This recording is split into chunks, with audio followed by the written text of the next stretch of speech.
Broadcasting live from the True Crime Today studios to the world.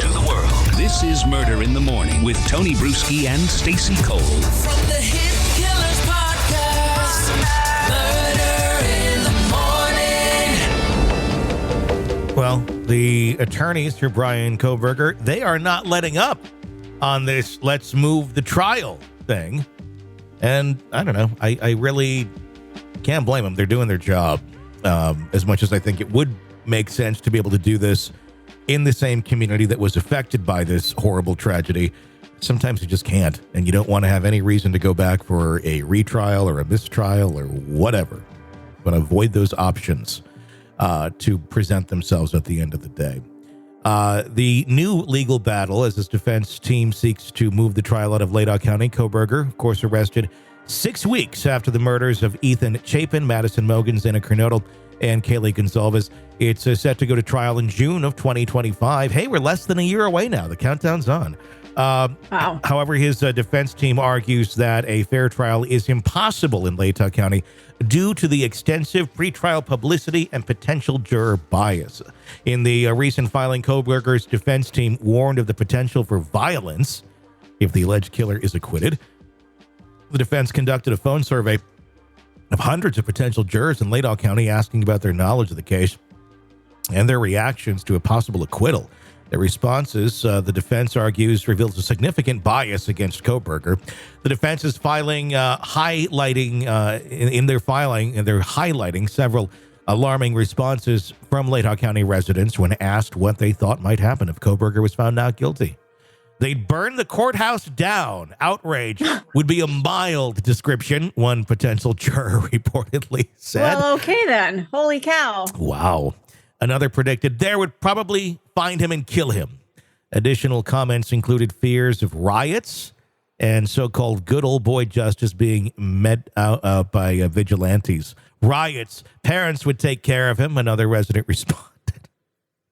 How? Jeez, people. This is your own town. You're not going to burn it to the ground if he's found not guilty.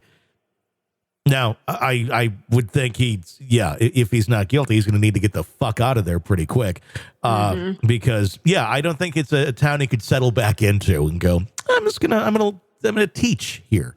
Open up a little coffee shop, and everybody can stop by and, get a coffee on the way to work, greeted by Kohberger looking at you creepily and staring at your breasts and then stalking you.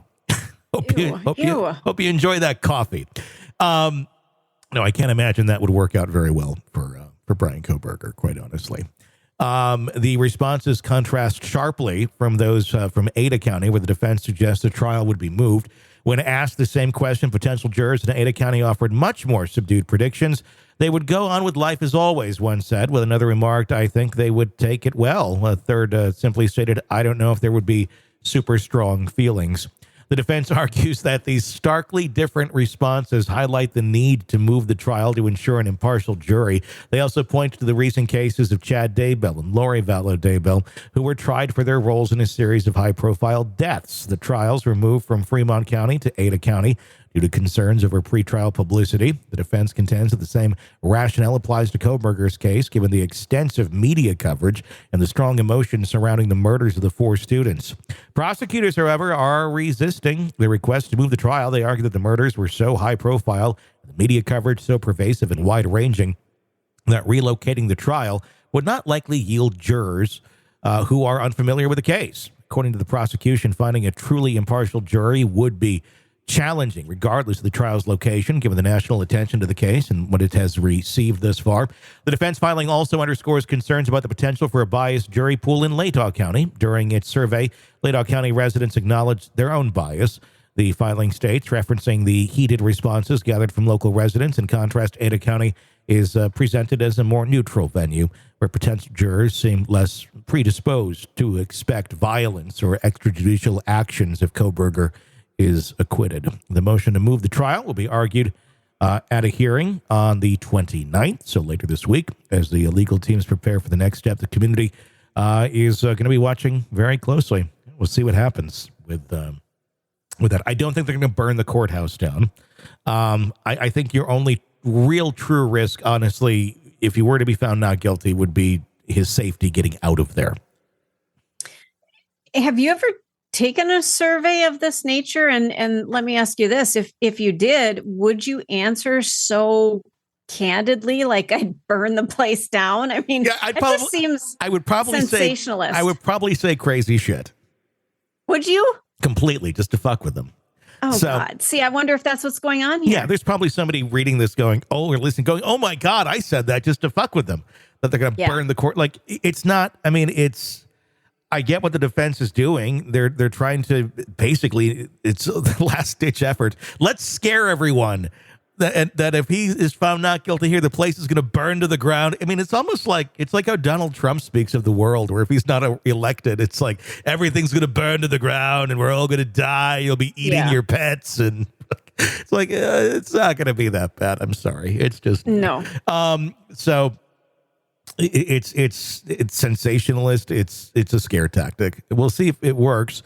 If it works, I don't think it's based on that, though. I think it would be more based on just, let's put this in an area where we don't have an appellate issue even being a possibility, because we did move it like the defense wanted, to give him a fair trial. And that's, at the end of the day, what we want. It's not about burning him at the stake in the town where the crimes were committed, because he is innocent until proven guilty. But we have to let that play out. Boy, it's going to be a long year. Yeah. We shall see where this goes. I still, we're saying June of next year. I still have a feeling it's going to be moved back even more. You feel like it? What do you think might pop up? I think we'll be in September of next year. Okay. I don't know what will pop up, but there's going to be some motion and something's going to happen. I don't think anything groundbreaking. I just think it's just going to be motions to keep stretching this thing out, because the judge seems to not really have a huge issue with that.